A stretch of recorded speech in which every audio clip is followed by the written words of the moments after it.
So I'm gonna do a little video about a camp that I worked at, really short. Try to do it really short. So I used to work at a camp.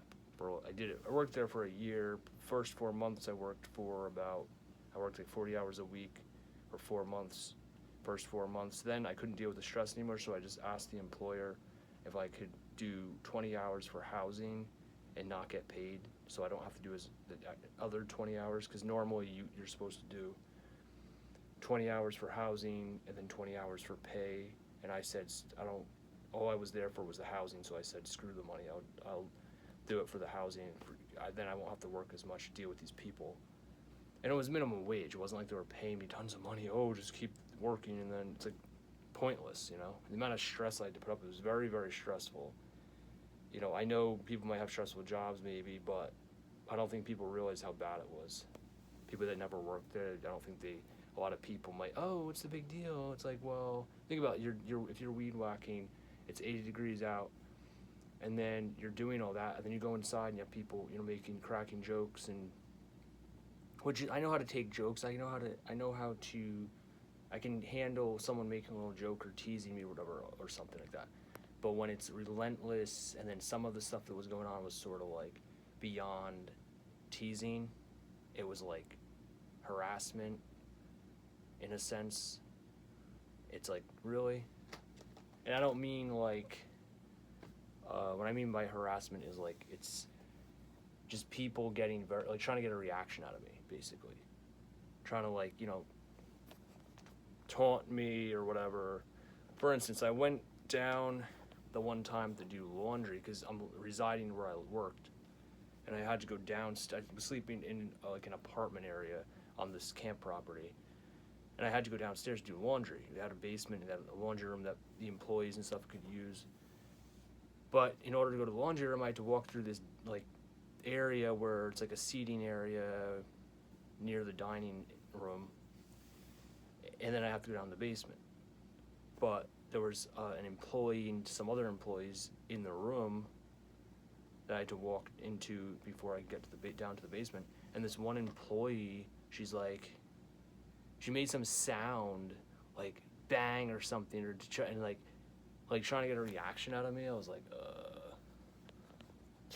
don't know. It was just annoying, stuff like that. And then, but yeah, I mean, the employer didn't really, I would ask for things at different points, like they wanted me to cut metal, and I said, do you have any safety shields for my face, or whatever, and it was like, oh, I don't think we have that, I think you'll be fine, or something. I'm thinking, yeah, I don't want to take that risk. And then they were spraying spray paint, and when you spray paint, anyone that knows about breathing that stuff in is not smart to breathe that stuff in. And I was like, I don't want to breathe this stuff in and get that in my lungs. And they were doing it outside. I don't remember if it was windy out or not, but I'm like, I'm not gonna sit here spraying this stuff, especially if you're doing it out, which outside is better than doing it inside because there's more airflow, I guess. But then if there's wind and stuff, you're increasing the chance of stuff blowing into your lungs or face, probably. So I didn't want to, just stuff like that. It was annoying. And then I did most of the stuff they wanted me to do, which just the safety issues. I would ask for something like a safety thing. Like they went on our gymnasium roof, one of those huge buildings, those big buildings where with the metal roofs, and like a basketball gym type building. And supposedly when before I ever worked at that camp, however many years before I ever worked there, when they were building the thing, they had one of the people that was working there, they didn't have any safety harnesses, and he almost fell off the roof. He slid down, and he almost fell off the roof or something. I said I didn't want to go on the roof. I didn't feel comfortable being up there, and they were trying. And the one person was trying to get me to oh yeah, you're gonna go up. Oh, and I'm like, no, I'm not. thinking to myself, especially with those people, because they would goof around and stuff, and I'm like, it's not the place to be goofing around on top of a 50-foot drop from a roof or whatever it is. I don't know how tall his buildings are. 100 feet in the air. I don't know how tall it is, but tall enough where if someone fell, they'd probably be dead or probably seriously injured. But yeah, stuff like that was annoying. And then I went in an attic to pull a wire through. And so the attic, I had to walk. I had to squat walk because I couldn't stand up walking normal because it was such a low roof. And there was nails sticking out from where when they put the wood and everything together. There was like nails sticking out, so I had to watch my head, make sure it didn't hit it on a nail. And there was droppings, and I assumed, before I even saw a raccoon, I assumed that it was probably like some sort of animal, probably raccoons. But I didn't see any, so I was like, okay, I'll try to do this, even though I didn't really want to be up there. I felt uncomfortable. I was like, oh, am I going to get a disease by doing this, being around this fecal matter from these animals in the attic? And then I brought it was trying to pull a wire through the attic to bring it through the attic and then put it outside because they were trying to do some like Wi-Fi thing or something, a wire thing, whatever. And I was supposed to put it through inside of the attic put it through a hole that went outside of the wall to the outside of the building. And when I went towards the area, I was getting closer to where it needed to be. I saw this raccoon, and I was thinking, okay, I don't want to be up here anymore. I'm like, I can't.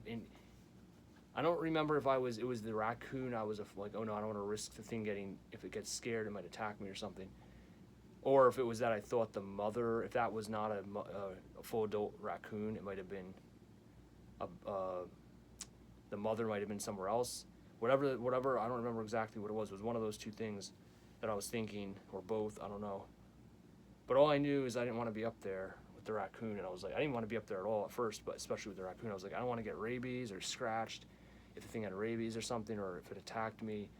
I was like, yeah, I don't need to be up here. And I told the employer, I said, yeah, I saw a raccoon up there, I don't feel comfortable being up there, or whatever I said.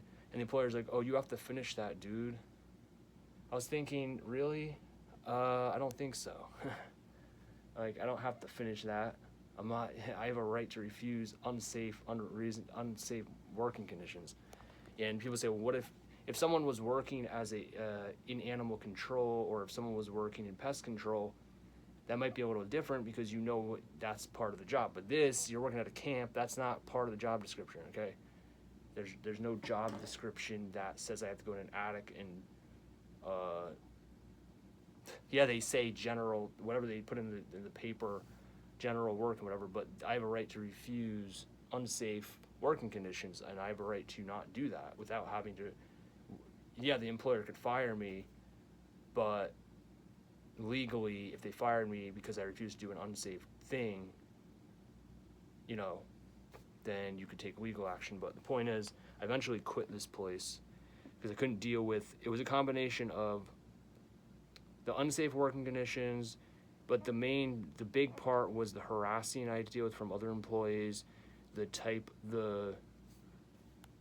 just stuff like that, like people, just, I couldn't deal with it anymore. I could not deal with the stress anymore. Then I eventually left because I couldn't take it anymore. Like initially, after 4 months of working 40 hours a week at that camp, I eventually had to cut the hours in half, which that's why I could even work there as long as I did, because of the hours being cut in half.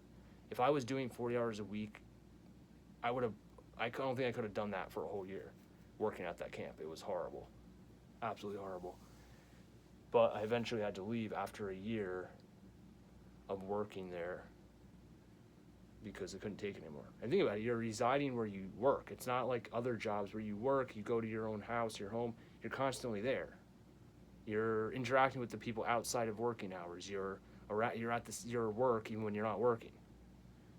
Which, if you like your job and whatever, that might be one thing, but there was days I wanted to go take a walk, and it was like it was a nice day, and I'm like, if I went outside, then I'd probably have the employer be coming up to me asking me if I want to work or whatever, and it was like really annoying to reside where I worked because there was no separation from work / other stuff outside of work because you're residing where you work.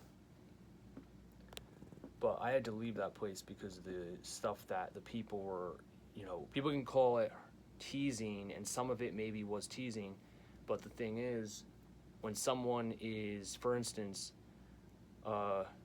tossing, for instance, this one volunteer was like tossing nails at me. He wasn't throwing them at me aggressively or anything, but he was like tossing, like taunting me, basically trying to get a reaction out of me. And then what was the other thing that happened? I forgot. I don't remember what I was going to say. Another employee was shooting staples in my direction, like just in the air, just shooting them, like from a staple, not like a staple. It wasn't like a staple gun, like for like wood or whatever, one of those heavy duty type ones. It was just like a stapler for like, I think, paper or something. The point is, he was shooting staples, like one of those staplers that are like kind of big, medium sized, but they have like they're silver usually, or metal, whatever. Shooting that in my direction, I said something like, "Well," I'm like, "Hey, if you hit me, I might have to sue." Sort of saying it in a sarcastically, saying that, but also trying to get him to understand I didn't like what he was doing. And he's like, "Oh, what are you gonna sue me for?